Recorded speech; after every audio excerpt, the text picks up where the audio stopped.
Güney Amerika'nın sahil şeridinde kuzeyden güneye 4620 kilometre alanı kapsayan Şili, dünyanın en uzun ülkesi olarak dikkatleri üzerine çekiyor. Dolayısıyla benim gibi harita severler için sıra dışı sınırlara sahip olsa da aynı zamanda içerisinde birçok ilginç şeyler barındırıyor. Mesela Güney Amerika kıtasında yer alan ülkeler arasında Türkiye'yi tanıyan ilk ülke oldular. Ayrıca Santiago'da Mustafa Kemal Atatürk Meydanı, Atatürk Koleji ve Atatürk heykeli de bulunuyor. Konu tam da şu anda Türkiye ile bağdaşmışken Şili için haritada uzun bir alanı işgal etmesine rağmen hemen hemen Türkiye ile aynı büyüklükte diyebilirim. Fakat her iki ülkeyi de haritada kapladığı alana göre kıyaslarsak o zaman bambaşka şeyler konuşabiliriz. Çünkü Şili'yi Avrupa kıtasının üzerine yerleştirdiğimde Almanya'dan başlayarak Nijerya sınırlarına kadar uzanıyor. Yatay açıyla yeniden Avrupa'nın üzerine yerleştirdiğimde ise bu sefer de Portekiz'den başlayarak ülkemizin en doğusuna, Gürcistan sınırına kadar gidiyor. Bu denli devasa uzunluğa sahip olmasına rağmen ülkede yalnızca 20 milyon insan yaşıyor.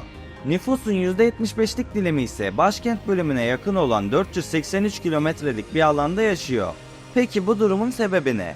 Videoyu beğenip kanala abone olduysan Şili'nin sıra dışı coğrafyasının nasıl oluştuğuna dair yolculuğumuza başlayalım.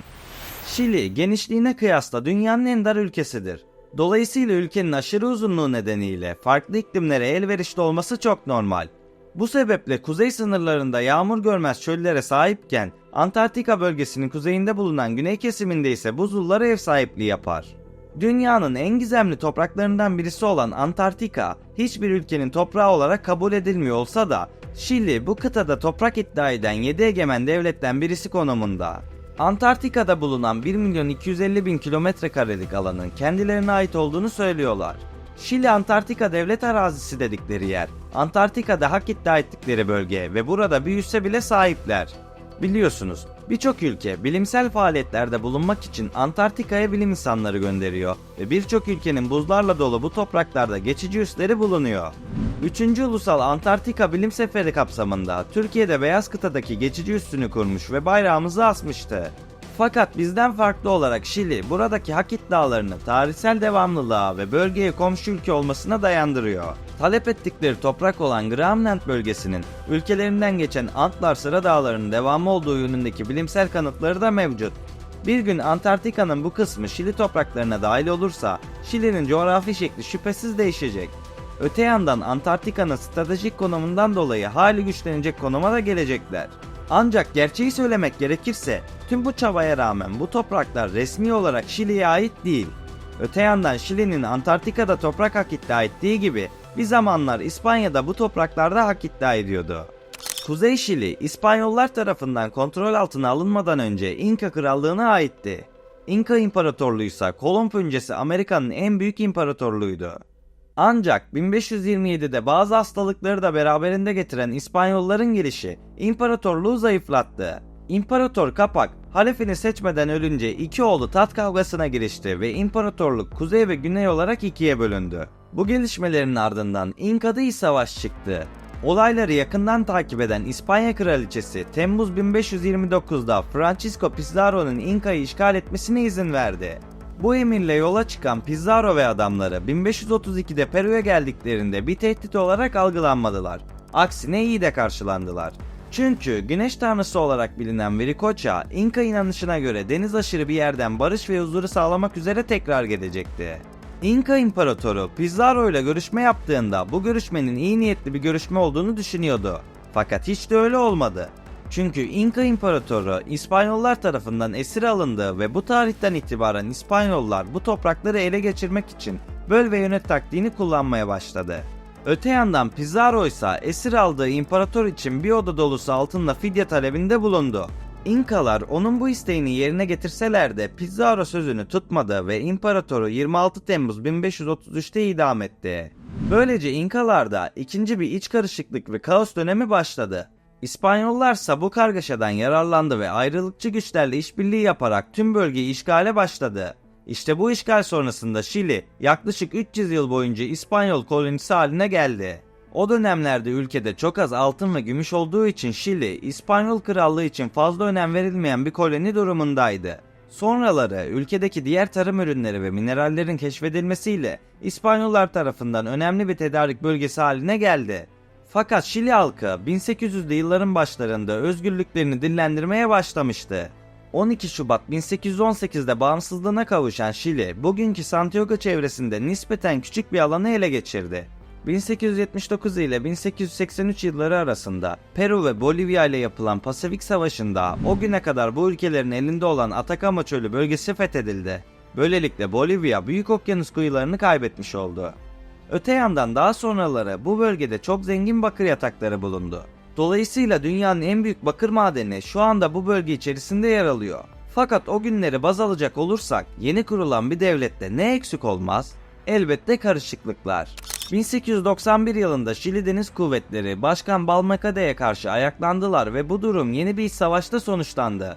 Bu savaşta 6000 insan vefat ederken Balmaceda muharebeyi kaybettiğini anlayınca Eylül 1891'de intihar etti. Ancak ülkenin kazanı kaynamaya devam ediyordu.